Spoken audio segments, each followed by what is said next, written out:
right, good morning. Good Hey, morning. can you guys hear me okay? I hear you beautifully. All right. Yeah, we should friend up. Friend up. Let's see, I'm gonna Mike, what's your display name? It's a great question. I haven't logged in a while, and I'm just logging in now. So give me a minute. Just go ahead and just do what you do, and I'll be there when I can.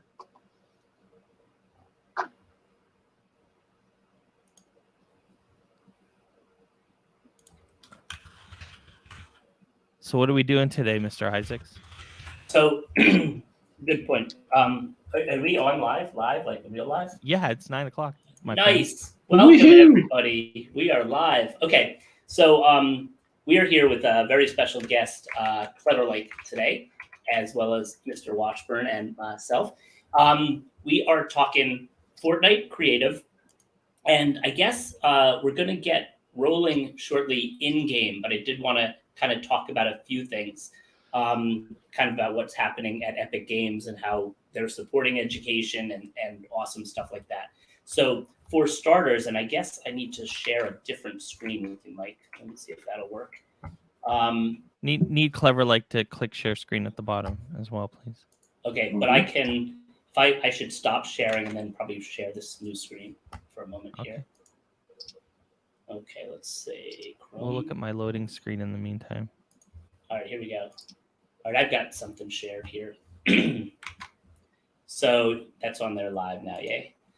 All right, let me find it now. I gotta get used to how this looks. All right, here we go. So Epic Games is the creator of Fortnite and Fortnite Creative, and we've been working with them. Actually, Brian, Mike, and I have all been working with them in terms of creating lesson plans for using Fortnite education, Fortnite Creative in class, as well as Unreal Engine and another product of theirs called Twinmotion. And right now, there's actually a contest for lesson plans. So if we do have some teachers out there, I hope you're thinking about submitting something because they're offering lots of good prizes. First prize is $25,000 for the best lesson plan submitted. 3 $5,000 prizes, 5 $2,500 prizes, and 10 honorable mentions at $500 each. I'm really pleased because one of the lesson plans that my students have been working on, and I'll show you some examples, is creating a Rube Goldberg machine in Fortnite Creative. So if you go to and maybe we'll pop this in the chat. I don't know that I can do that exactly. Let's see. I'm going to give you the, I'll hold off on it. Let's see, here we go. No, I'll wait on that. Steve, you want a link shared? Yeah, that. Okay, I can go ahead and do that. Okay, do you see that unrealengine.com, or should I copy it and paste it? I know where to go. All right, you're a smart man, Mike. Thank you. So that's where the contest is, and the lesson plan that one of the lesson plans that's available currently, and there are going to be a lot more released soon, is this Rube Goldberg lesson plan. So basically, kids are creating Rube Goldberg builds in a Rube Goldberg machines in Fortnite. And now, if I go here, Mike, does this show up right? Are you getting my YouTube channel? Yeah. All right, thank you. You love when I ask questions like that, don't you, Mike? So I have a bunch of playlists in here, and one is the Fortnite Rube Goldberg machines that my students have submitted. So we'll show you one or two, or parts of one or two.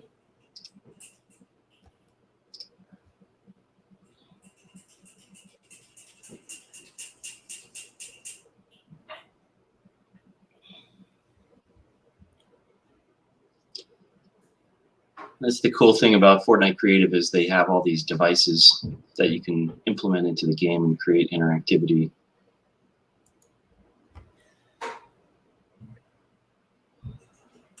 You got some speed boost there. Big row of speed boost to a ramp. Woo! And another one. Woo! And another one. And a lot of Oh, cool, nice. a lot of iterative design here, my favorite word, because as the kids are creating these, very often that jump does not work nearly perfectly until they mess around with it about 30 times. Yeah, bounce pad, getting that alignment right. A little elevator with some vertical speed boosts. That's right. And they're representing inclined planes in some cases too, so that elevator is sort of emulating a pulley, if you will.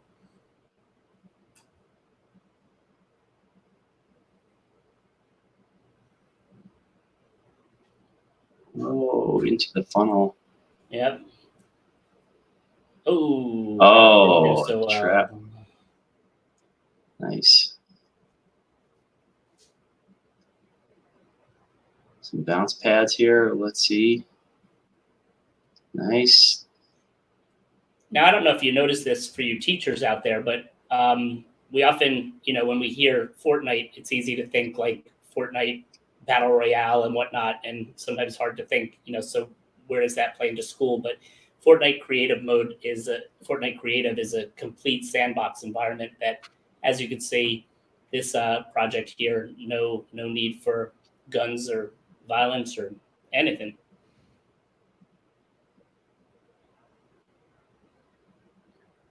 Just a lot of creativity. Oh, watch this. This one's good, right? Let's see. Nice. The big reveal. GG. GG, everybody. All right. And, you could certainly go. Mike will probably pop my YouTube channel there in the chat for me. And we'll stop there with that. And I think that gives you a little bit of an idea. We're definitely open to questions all the time here. But we are going to, I think, get into game and see what happens when we play this here Fortnite with y'all. How much time did that project take that student, Oh gosh, good question. So they work in my class. That probably took a couple of weeks.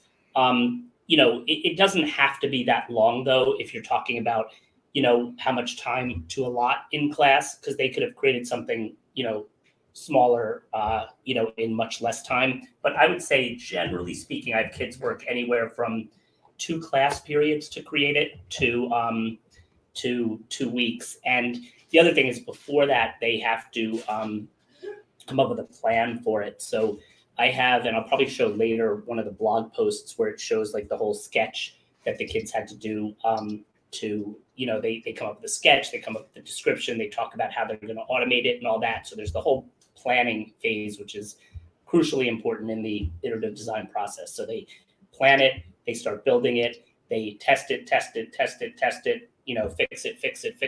it, and eventually publish it. And these are all published at the end on YouTube, which is, I think, pretty cool. So there you have that.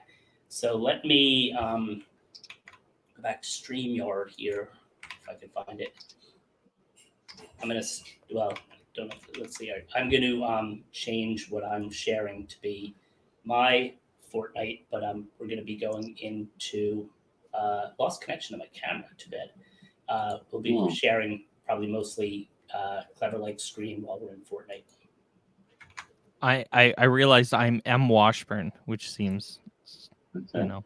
Pretty appropriate, I suppose. Pretty amazing. It says, there I am. Now the partying up has begun. We could turn off, but make sure to turn off our in-game chat. We do have ObiWan Kenobi in the background, and he might want to join us if you have him as a friend. I'm not sure. I sure do. ObiWan Kenobi. Nick, let us know. Nick, you game? If you want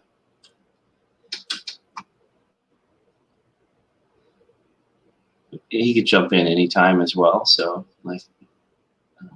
Oh, this is a good question too. So Steam Cultivator asks, can you turn off the violence or whatever aspects you're talking about? So one of the things we've been working with. So right now, when you log into Fortnite, you have the option between Battle Royale, Creative mode, and what's the other mode? Creative and Save the World. Save the World, a noble in this day and age. So you right now, all three are, would be unlocked to anybody who enters. As a teacher, I'm always big for the idea of like, set expectations for your kids, make sure they know what's appropriate, and that there are, in other words, occasionally I have a kid off task, heaven forbid, in Battle Royale, and I have to, address that. We have been talking and working closely with Epic about possibly creating a version that would be maybe just for school, which could be just creative, which could have toggles very easy for a teacher to implement. We're still talking about all of that kind of stuff. But in the interim, please realize that, when we build the right culture in our class and have the right expectations and have the guidelines for the assignment or project be clear enough for kids and the learning outcomes, they will generally rise to the occasion, but just, it's no different than any other behavioral thing, except that we don't want, I can understand where there'd be sensitivity about what is on the screen in your classroom and all that as well. Mm-hmm. Let's see. Okay, so now you guys should ready up. You should see me as the party leader, kind of deciding what mode we're playing. I am readied up. All right, we're all ready. So it should take us to a creative menu to decide if we want to play. And we do want to play. Of course. And actually, while this is loading, I'll talk about a couple other things. Yeah. So the what was I going to say? So good. Oh, so Fortnite. One of the neat things about Fortnite is that it is available on so many devices.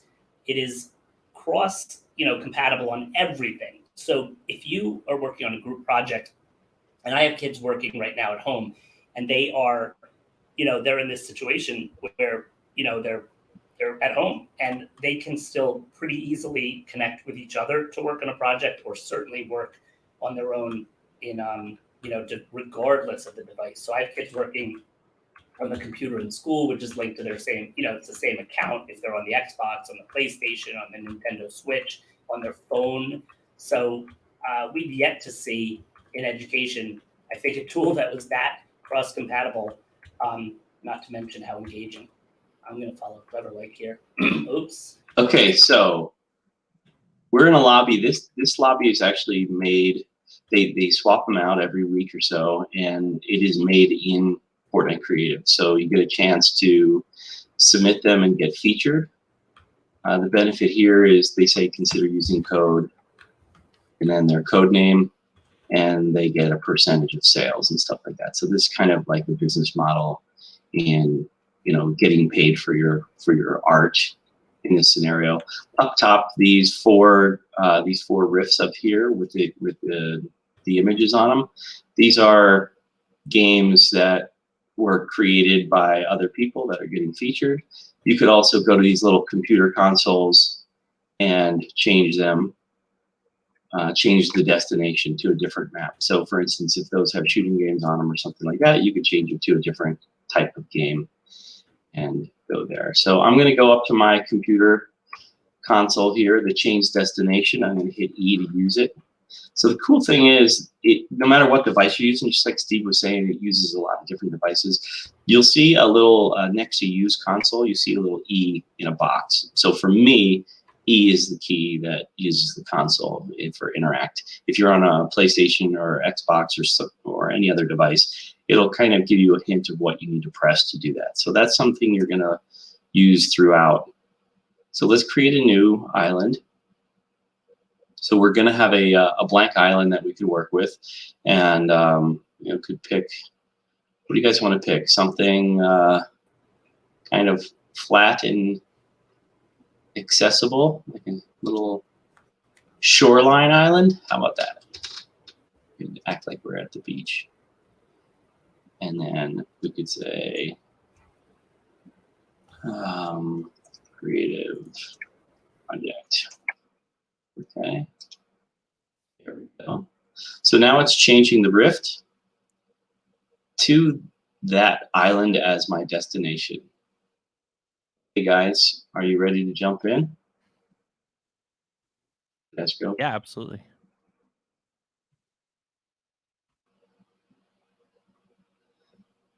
Okay. And when you come in, oh, I hear people arriving. When you come in, you start to skydive down to the island. You're in creative mode, so you can fly. So if you double tap space on a PC, you end up in this flying mode.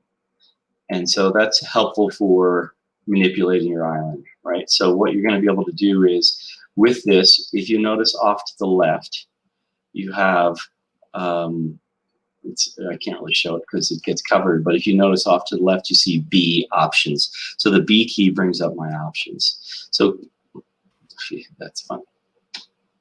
Red card. That was funny. Yeah, that's interesting. It looks like I'm mapped to different things here. See if this works. No.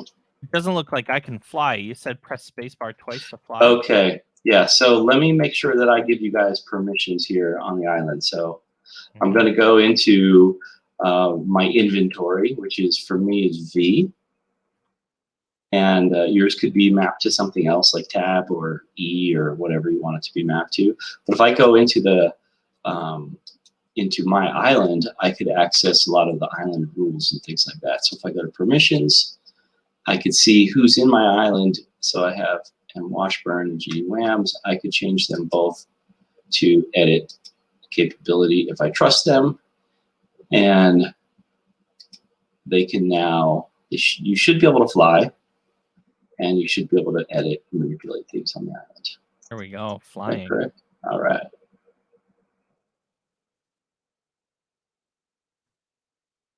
Cool. Yeah, and that's kind of weird that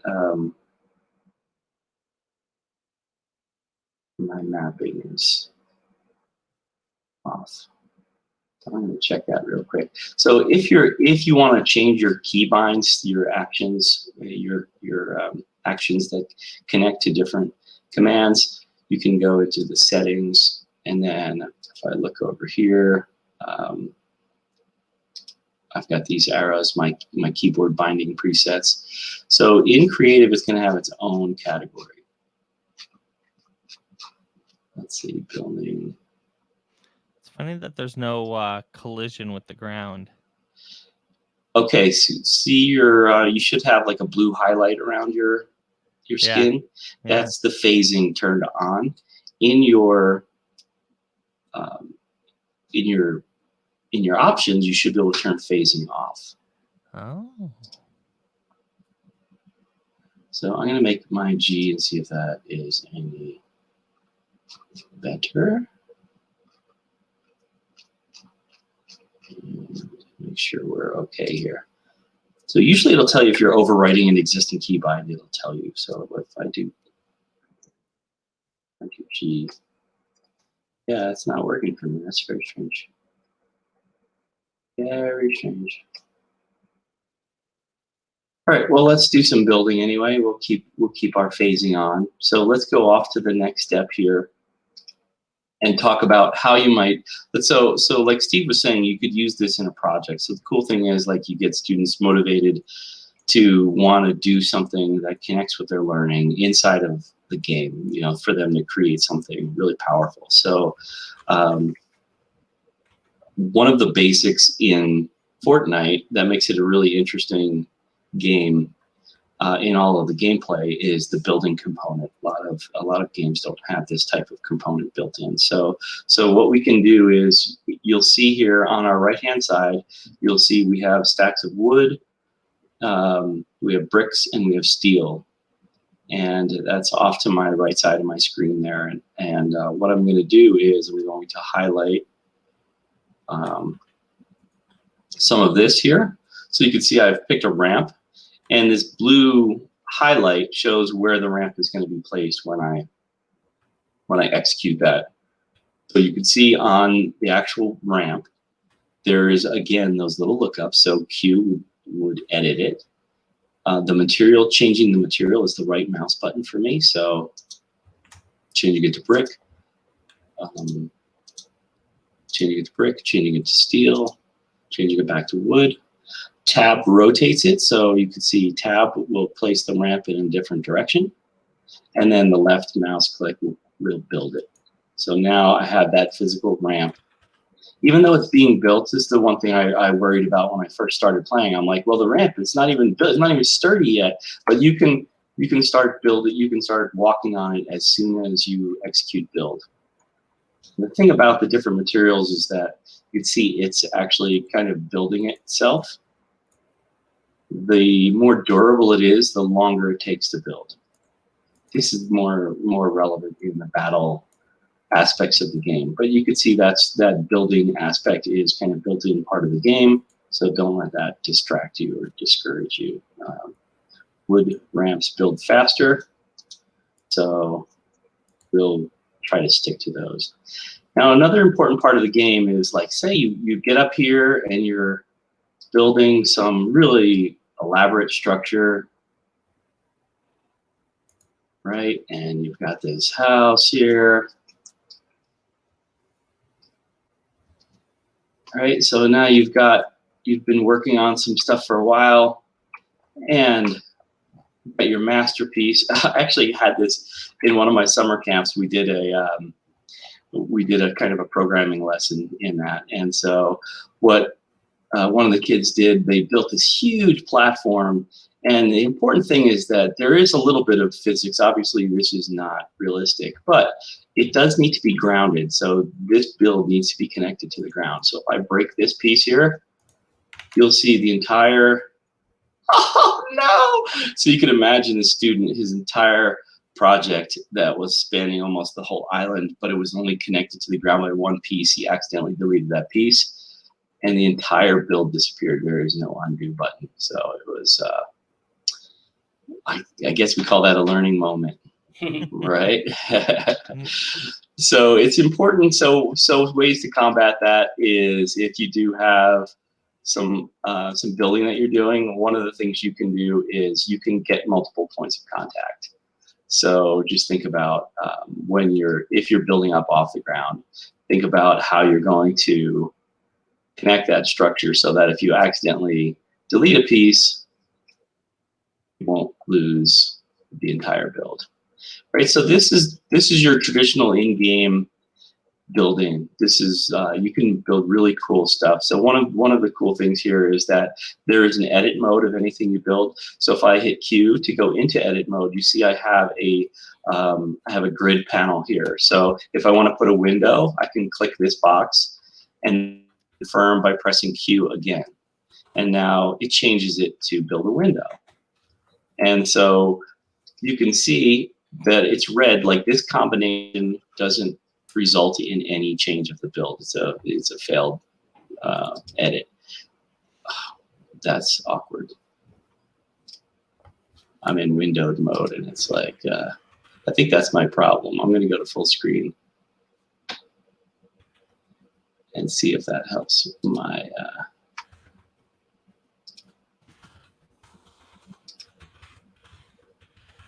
yes, okay. Okay, so I'm back and it's working. So I'm gonna change, so yeah, switch back over here. So if you go through, let's go ahead and make some changes here. So if I wanna put a door, I can make this door shape, and now I have a door in my wall, right?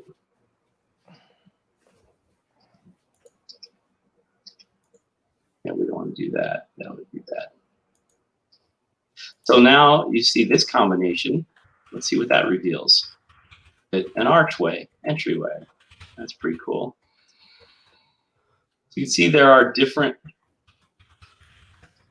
combinations that you can select that come out with different shapes. So you can see here we have like a triangle, we have an arch, we have all these different shapes that are available. Here's another shape to the side. So you can almost create like two of those. See that, to make a big opening. So there are a lot of in-game editing and building capabilities that you can use that are built-in parts of the game. And what I'm doing is, off to the lower right, you could see here that I have a kind of like a flat wall selected. And if I'm going to use I could use my left shift. You see the box over there above the flat floor is left shift. So if I press my left shift, I have a floor. I could also use my mouse wheel to rotate between the items that are in my building inventory. So I could build a cone, I could build a ramp, I could build a floor, and I could build a wall. And you see there's an empty slot. When we get building items from Creative, we can access them in that empty slot. And we could also, just the way we change materials from wood to brick, again, using that right mouse click, we can change the item that is in our hand in that slot. So we can select that. So what do you think? Should we head into the Creative menu, or is there any other preliminary things we need to address, or any questions that are on there? I think we're good on that. And I had a question, am I recording this? Yeah, all of these sessions I'm posting to my YouTube channel afterwards. Let's see. I heard Minecraft has an Atlantis command that floods the world. Is that true? No. No. Not in vanilla. Okay. Similar sadness to deleting your Fortnite build. Yeah. No, I think we're good to go to like prefabs and all. I just so you know, I took off my Fortnite game for now because I can't. I have some weird issue where if I'm in Fortnite, my camera is being occupied by Fortnite. I didn't know how to fix that, so I'm enjoying thoroughly watching you, Brian. But and I watch the chat, which is good. Okay. Well, sad to miss you from the party here. We will party or more later. Okay. Yeah. So I will show you the next thing. So one of the most important pieces of your Creative game is the phone. It's a little cell phone looking thing. I have that bind to my mouse wheel click. So if I click that, you can see I'm walking and texting. I'm running and texting. Not a good idea. Don't do that. Yeah. Brian, what's it bound to by default though? That is a good question. I don't know. What is yours bound to? I don't know. It should I show on didn't your. even, I was trying to find it, to be honest. It's on the lower left. You could see on my screen. You can see the lower. It's bound to the tilde key. To the tilde key. Yep, right below the escape key for most people. Okay, here's a good question too, and this is great. So ObiWan Kenobi asks about the memory used, and that's a good question because certain resources use more memory than others. However, there is the idea, I believe, in Fortnite Creative that if you're using instances of the same object, it uses far less energy, right? So when Brian gets into prefabs and things, I think if you use a second instance of the same prefab, it takes less memory. Is that right? Yeah, there's other goodness that they recently added too. I think mostly precipitated by them adding the yacht, which almost took up all of the memory. So you couldn't use it if you already had a build going. But now they allow you to open up the prefabs and pull individual elements out of the prefab. So that'll be fun. We'll go through and look at that. In fact, little teaser here, but Brian and I are super excited that pretty soon there should be an online course in, it's called the Fortnite Teacher Toolkit that's going to be available for free on the Epic site, and that'll be one of their on their Epic Learning portal. Yeah, that's great. I'm excited for that. Yeah, me too. Yeah, so with your phone in hand, you can target different objects, and you can see when you target them, they turn blue highlights. So you can see now, as I'm targeting them, if you look off to the left, you're going to see some different options that I can have. I can have delete. This is where my phasing, I could turn phasing on and off, which is me flying through objects.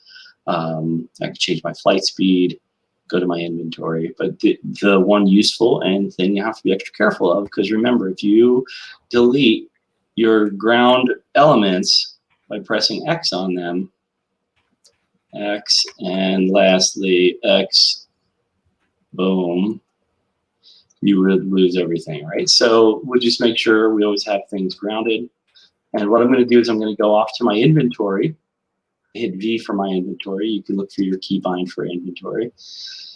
And there's a couple of different things here that we can access. So there are prefabs, which are like already built structures that you could bring straight into your game. So what do we like here? I built a farm. Pick something small. Okay, Mike's building a farm. Oh, nice. Look at that. See, like, what a productive student. Ha. Right? So he went in and grabbed a bunch of prefabs. Mike, Yes. you know what you got to show? Remember the day we were playing around with the pieces of like the castle so that we were able to, you know, to extend existing buildings, you know, very quickly. Maybe you could show that. Right. So let's see if I remember how to do this. It's tricky. So let me switch to my screen here. So if you want, like, so what's cool about the prefabs is that it's actually comprised of a whole bunch of like different building elements, items, and you can literally, anything that you're hovering over, you can actually copy and then reuse as an item to build with in other places. So for example, if I like this fence, this little fence piece here, it would be cool to wrap this fence around my farm. There's also a different fence over here. So maybe I like this fence instead. So I believe if I aim at an object and press a slot button, it copies, there you go. So it copies that into my inventory, and then I think you just left click, right? I can press 1 again, and then let's go down onto the ground like smart, and then I can click, and now I've taken that fence and I can reuse it as a kind of a normal inventory item. So I could use that fence piece and copy it, and you can do that with any item in the whole space. So another example, let's say I wanted to, like, so one of the cool things, like, I'm into like doing more like creative builds in the sense that, you know, making things realistic. So let's say you wanted to take some of these piles of hay, and let's say, you know, in a world, you know, we would have, you know, farmers with like maybe bundles of hay in a couple different spots. So you could totally take this hay and pile it up into multiple piles or whatever. I'm going to fall down again so that I can do this. The only thing that you have to be careful, I find you have to be careful with Fortnite, is how you place items, because there's this, the way that the view is structured, it's kind of over the shoulder and on a diagonal. So placing items isn't the easiest all the time. It's not as straightforward, I find, as Minecraft, for example. But still, you know, once you get the hang of it, you can kind of figure out where things should go in a way that makes them look. And you have grid snap turned off, and you have terrain collision turned on. So it means you can't put the hay through the ground, but you can put it through other objects, and you could rotate it at any degree. If you had grid snap on, you get a little more of that Minecraft-y locking. Yeah. Position. So there's a couple tools to help you do that for sure. So that's copying items, and like I said, you could build your own. Like if you liked this house, but let's say you wanted to make so one of the classic things you could do is, let's say you want to make a village, a whole town Well, you only really, I believe you only have like one prefab that's of similar style, like of like a more of like a house. So I could easily though copy some of the pieces of this wall, maybe the chimney, maybe these little awning pieces, and I could copy the window style, and then I could build my own houses so that I had a village of houses that were similar in style, but not necessarily exactly the same. So you could literally take this whole island and turn it into a town with a bunch of houses that have a similar style to this. And then you can go inside here and you can absolutely copy, frankly, anything that's inside the house is copyable. So, you know, if you want this wicker dresser or this wooden dresser or whatever you want, anything that's in here you can copy and take and put into another place. So if you wanted you know, this bed, you would just press the slot that you want it to go in, and then you would come outside and you could then take it and put it down, you know, right there. You could have a whole bunch of beds. Or when you start know, to think though about the you know, the curriculum tie-ins too, you realize from the creative standpoint of using the prefabs and then using pieces of the prefabs to build your own creations based on whatever the theme is. That's great. Couple things while I'm thinking about it too. Earlier, I showed the Rube Goldberg project. I'd love to open that up to a wider audience. So maybe through these couple of weeks that we're all away, I'd love to encourage any of you to do these. And I'm happy if you know, get me a video to add them to our YouTube channel. The other project that we've been talking about that I'm actually writing a lesson plan for currently is the idea of an escape room type idea created in Fortnite Creative. And that's where you'd get into, you know, just like with the Rube Goldberg, some of the more automated features.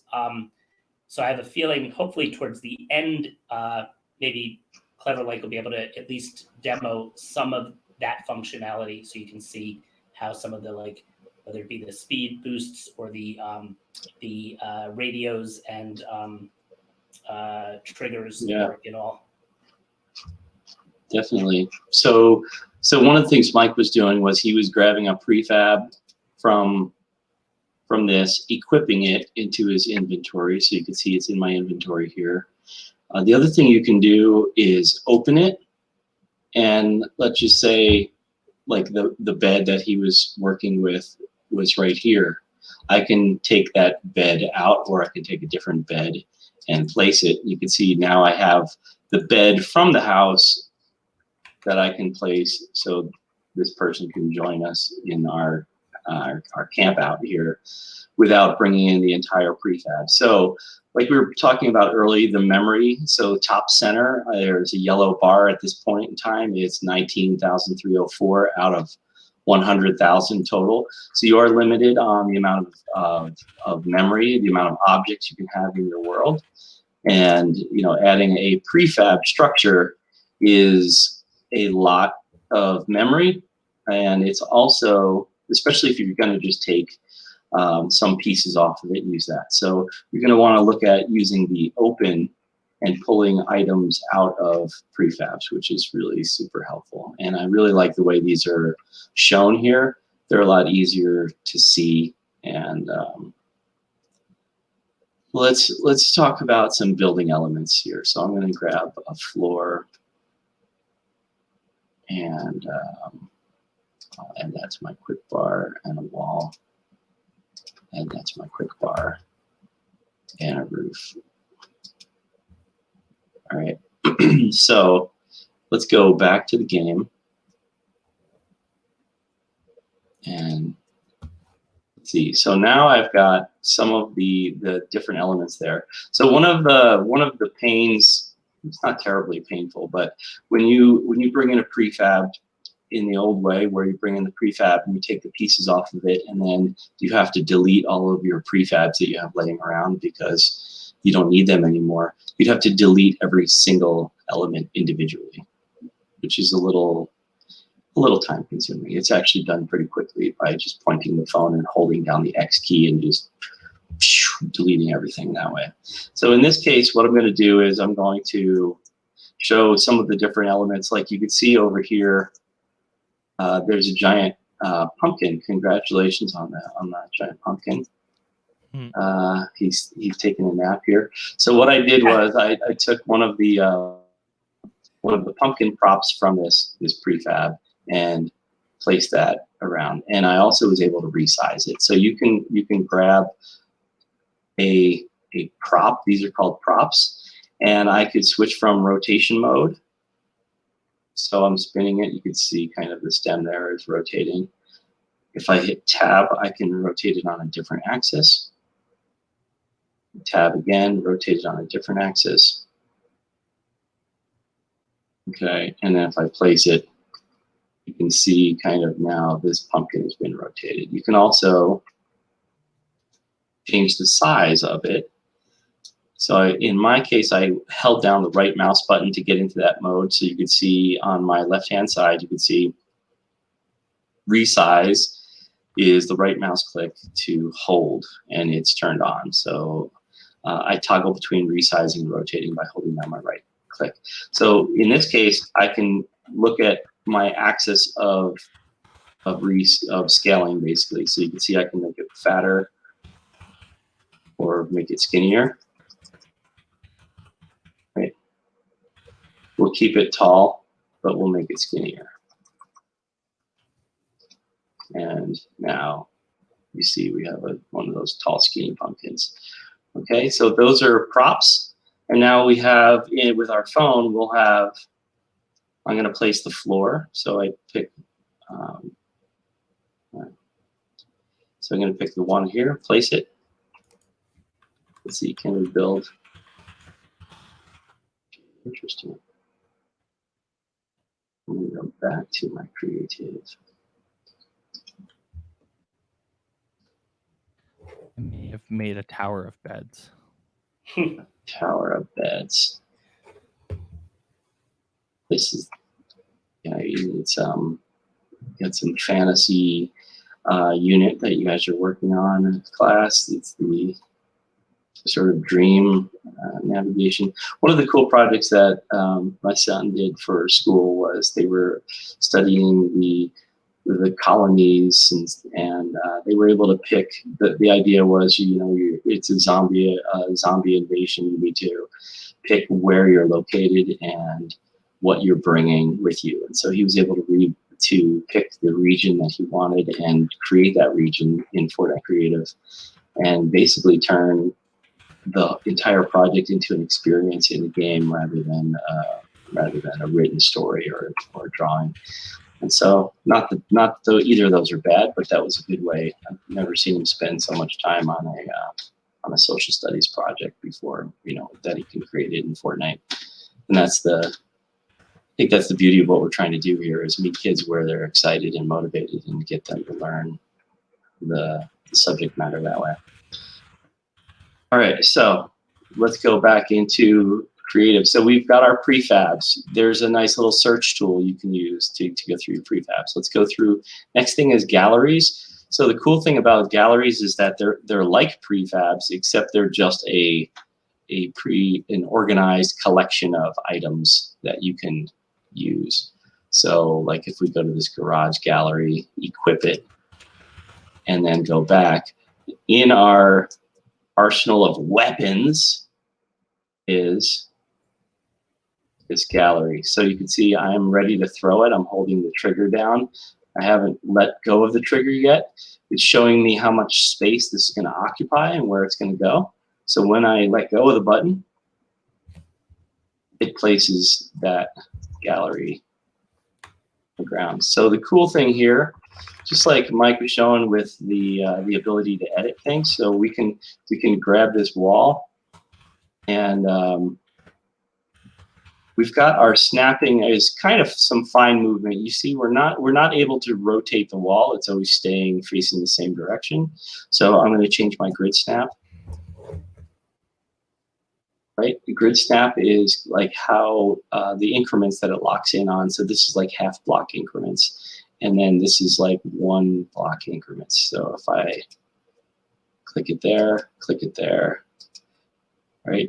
The cool thing about grid snap is it keeps things aligned nice and uniformly, right? And if we do one more, that's the that's no grid snap, which is a little more free-formed, right? So in this case, if we have that's interesting how it's like built right on that. Let's see if this works. No. So there, you want to make sure if it's oh, you know what? Oh, what I have this is a good one. So I have the prop building turned on. So if we go into here, see, go into my phone and go into my options, you could see building to prop is turned on. That means a building structure is considered a prop, which means you could rescale it and rotate it on any axis. But if it's a building element and it's designed to be, you know, structural in its nature, then we should be able to, in this case now, if I grab this guy, and I place him over here, he's now just as important of a building element as one of the earlier pieces that we used previously. So you can see here, I wasn't able to place my build on these walls here because they were considered props. So it's important to know a prop versus a building element. Building element does maintain structure with the normal building elements in the game. Props are basically free-form items that they interact with the player, but they don't interact with the building elements. Good? All right, so how much time do we have, and should we start getting into the devices? We're ready to get into the devices. Yeah, we have about 15 more minutes, and I mean, if we go over, it's fine. But yeah, let's get into devices a little. I definitely want people to at least see what's possible. Okay, cool. So we're going to go into our next tab is devices, and this is what I think is super exciting about the game, is that you have all of these different programmatic mechanical objects that you could bring into the game. So you have some of the things like you saw the Rube Goldberg machine was using those speed boosts to get the baller to move through the Rube Goldberg machine. It was using bouncers to bounce the Rube Goldberg machine, and there's also some really, I keep hitting. All right, there's some really interesting other things. Like let's take an explosive device because we're familiar from Minecraft. We learned how exciting TNT was, especially when Steve turned his entire planet into TNT yesterday. That was exciting, right? And so let's grab we'll grab a flipper. We'll grab a trigger. Triggers are really useful. So you'd probably be using a lot of triggers. That's a good one. We could bring in a button. And I'm running out of space here in my inventory. So, all right. So I'm going to throw a trigger down. Here's my trigger. I will throw an explosive down.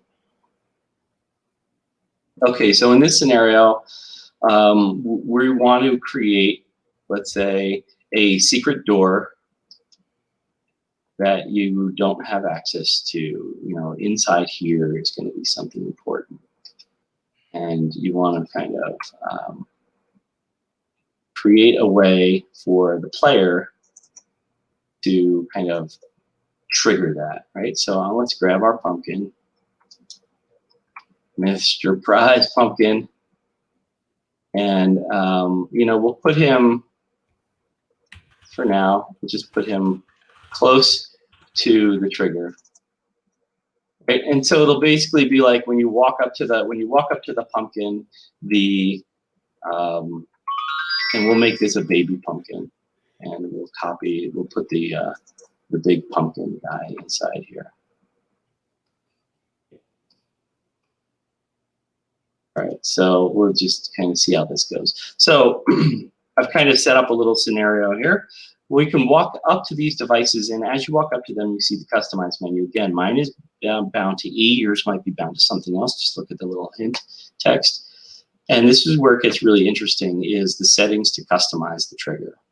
So we can trigger by damage. So you could put a, so first of all, the trigger can be visible in game. You could select no. So you can make it invisible. So it could be like you just walking up to the pumpkin and something happens, right? So if you want it to be visibly invisible, that is one thing you do. And then you could also change the effects, the sound and the visual effects. We'll leave those on for our purposes just so you can see that it's working. Okay.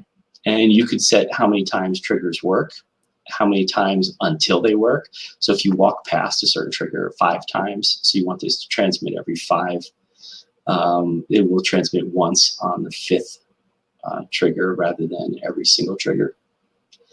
Is it a one-use trigger or is it a reusable trigger? That's useful. And triggered by sequencers, that's a more complex thing. Triggered by vehicles, like if I drive on it, would that trigger it? Or if I was in a baller, riding that hamster ball around. Triggered by items, this is fairly new. Like if I drop some ammo or some potions or something like that down on the ground and it hits the trigger, would it cause the trigger? Triggered by damage. So let's say you have to attack the pumpkin or something like that. We can make the trigger cover the pumpkin, and when you hit the pumpkin, it's actually hitting the trigger and causing damage. So you can make it interactable like that, or you can trigger by the player, which is kind of like the player walking up to it. So I think we'll keep it so that the player has to trigger it. But these are a lot of the different ways triggers can be used and implemented in the game. If we go to this tab here, this is kind of like a little network type thing. So this trigger can send a signal and receive signals wirelessly in the game, and this is the cool thing. So when triggered, transmit on channel 1. So we will, when this trigger gets hit, we're going to transmit on channel 1, and guess what we're going to do over here? This guy is actually customizable as well. Explode when receiving from channel 1. Right? And he has a bunch of settings as well. So we have a blast radius. Does it cause player damage? So we can make it not cause player damage. Make it cause some good heavy duty structure damage. Oh boy. All right. We're never happy until we get to blow something up. Oh gosh, I mean it's a good mechanic. It's used a lot for games. It's a good way to reset. Like if people are building and you want to reset in game, you can blast the builds that people made so that they can have a clean slate to start again. Also a great stress reliever for sure. Well, yeah, of course. All right, so I think what we're going to do next is go grab ourselves some spawn pads. Not 20, we don't need 20 of them, but so here's that example I was showing you before. See, I'm in my building and I'm going to go through my mouse wheel, and I have now spawn pads. So we've got, you want to put a spawn pad for every single player that can come in the game, because if they don't have a spawn pad, then they'll come skydiving into the game. I'll put 4 spawn pads there. So the cool thing is we're going to spawn real close to this. We're going to see this device. We're going to go now into the play mode. Oh, sorry. Into the My Island and then start the game. We should all spawn on the ground really close to the big pumpkin. All of us. after you do that, I'll answer Steve Cultivate's question. Okay, cool. So what we have now is our little project, and what's happened now is we're in a copy of the world. So whatever we do here is, first of all, the rules are dictated by the way we set up the gameplay. So whether or not we can actually do any damage or do anything is decided as a game rule. But also any destruction that we do will not be saved. It's just part of a copy of a world. So if I walk up to this pumpkin, that was super powerful. It blew up everything. Bye-bye. Yep, that was kind of fun. So Steam Cultivator asks about grading projects and such. So in terms of assessment, I mean, you know, again, it comes to like any other projects. I personally, my kids tend to do a video of their completed project, and as you can see, those are on YouTube. So once they're completed, you know, a few things happen. One is either it works and fully functions, and that might be the goal. I have some criteria, like I want each one to have at least 2 simple machines represented in some way. And another thing, most of my student projects, I have kids write blog posts. So what I'm assessing mostly is their reflection on the process. So a lot of times that'll look like, you know, students will talk about, you know, what their goal was, what challenges they encountered, what how they overcame those challenges, you know, and all sorts of things like that, reflecting on the whole, you know, when they had people test it and got feedback and all those kinds of things. So the assessment comes out of that. And also my class is primarily choice or quest based. So a lot of it is that they choose to do this quest, and providing they meet the requirements and complete it, they get a certain amount of experience points, which they accumulate for different projects that they have approached and completed successfully. And then a lot of times what I do is based on the quality of their blog posts, that's where there might be some discretion in terms of whether they get additional experience points. But I do my grading on a very different way than most people, and it's more about them, you know, approaching and tackling a variety of different projects and challenges. And I could share some of in my Wakelet board, there's a whole mess load of student project submissions that you could see. I use that as, and that's the other thing is I love to have the kids publish to an authentic audience. So they're either ending up with their video on YouTube or their blog post is public. And I love to share them out. As you've seen, if you follow me on Twitter, part of my workflow has become when a kid submits something that I think is pretty great, I immediately like share it to Twitter or elsewhere. So there's the real, you know, I think it's pretty authentic. So there you go. Yeah, that's the great thing about this. I mean, you really can take this stuff and publish it, and there's no age barriers either. I mean, the amount of relevant content that could be produced is not limited to any specific person, location, age, anything. So I think they get a good feedback loop as well by absolutely putting it out there for other people to react and respond, and that's motivating. Yeah.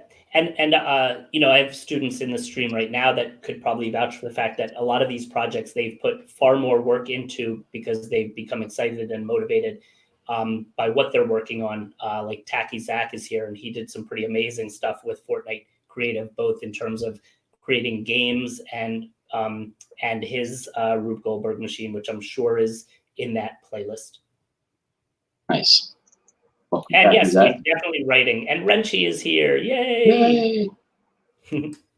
So you can see I can't get to this pumpkin because I put up a barrier. So barriers are useful as well. So like if I want to, there's something happened there. There you go.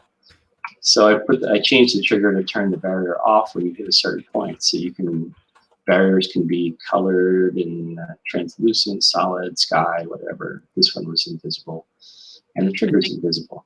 So this is a good mechanic. Sorry. Go ahead. I think it's worth mentioning, related to this question about other standards like writing, is that the other lesson plans that are coming for Fortnite are some of them are, you know, pretty literacy dependent, you know, so there is some pretty deep literacy learning, literacy objectives tied to some of these other lesson plans. A lot of Can you, go ahead. Mike, I was going to say, can you talk about a couple of the ones you wrote? Some great lesson plans, and I'm just anxious as heck for them to be officially released. So am I. But if you could share, I know, but share a little bit, like the counterfactuals one. I think is pretty, as Mike Washburn would say, rad. It is rad. At least I'd like to think so. I can't wait to see people actually do it. So I wrote a lesson plan for Fortnite that is a pretty fun twist on what I would call potentially a classic lesson, where students are reading a book, a novel, a story, a work of fiction, and then coming up with an alternative scenario, a counterfactual, um, for that story. What would happen if this happened instead, sort of thing. But not just telling that story, but building on a Fortnite creative island similar to this, in fact, a model of the story that would take place. So in the sense that, you know, you could build, you know, a world basically that is the counterfactual. So using, you know, your prefabs to create whatever it is that you want to create that you think exemplifies the counterfactual that would have occurred, and then telling the narrative as part of being in this world. That's one of the lessons that I wrote. The other lesson was a pretty so you know, I always joke that my wheelhouse is social studies, and I was actually a history teacher. I never planned to be a computer science teacher. It just happened to work out that way, luckily, I guess, because I was always going to school to be a history teacher. So history is kind of my first love.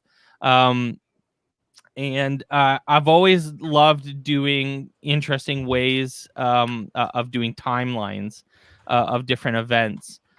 So, you know, history timelines where you have certain things that occur that lead you to, you know, a climax or to a point. And I thought it'd be a neat idea to build a timeline in a Fortnite world, with the idea that not only can you, and I'll switch to my screen just to kind of show it. But like, I mean, not only can you build, you know, across and down and with these platforms, but you can build up into the air. Um, and by being able to build up into the air, and we saw that platforms, you know, you can build ramps. So you could essentially build a whole ramp system, for example, and then lay out a platform to put a prefab building, for example, way up in the air on top of a platform. The idea was to build a timeline in Fortnite that you would walk through and explain the timeline, but then have some sort of a building or structure or some sort of demonstration of something that is related to that timeline. So there are, and I think that, you know, leaving it open like that, so saying, you know, build a timeline, build it in Fortnite, use all the tools at your disposal to do it. I'm not giving the students a whole ton of like hardcore structure.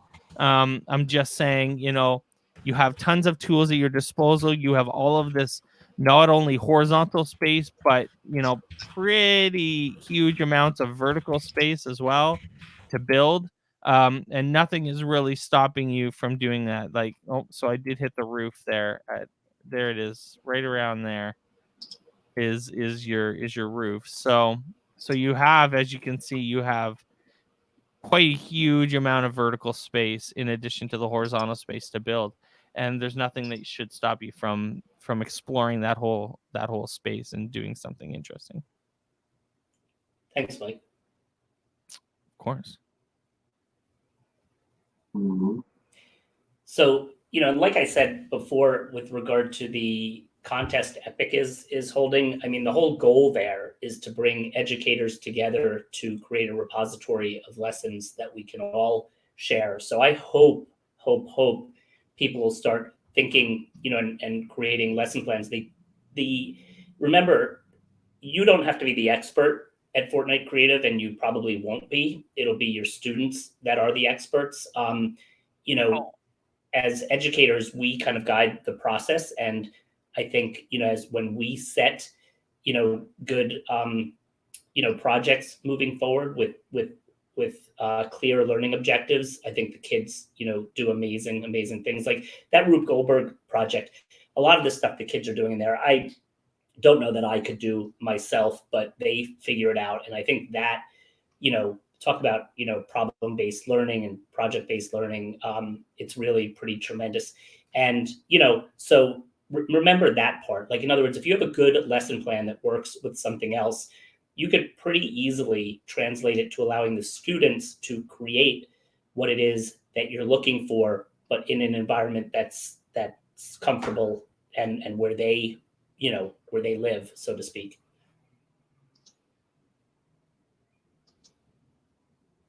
Totally rad. That's good. That seems like a good place to end it. Yeah, I think so. Here's your alternate ending right here. Let's see, totally rad. So yeah, so please, play around. Look for Cleverlike and my course to be coming out soon, and we're going to be doing this stream again this afternoon at 2 p.m. on the NASEF channel. So join us. The stream never quite becomes exactly the same, so you'll pick up a few new things if you join us. And thank you as always. And Mike, thanks for all of your hard work this week, producing everything. And we appreciate participate.com because they've been streaming it through their platform as well, and NASEF for also hosting us each day. I think we're creating these very unique, interesting opportunities to all learn together, despite the reason why we're all at home. And I think it's pretty amazing. And I think it's allowing us to move a lot of things forward at a much faster rate than we would have had we not been kind of thrust into this situation. But let's keep at it, everybody. And as long as we're home in this situation, we'll be streaming every day, I believe. Nice. Very good. All right, everybody. Cool. Thanks for joining us. Thanks for joining, guys. Thanks, Brian. Cleverlike, for your awesomeness. My gosh.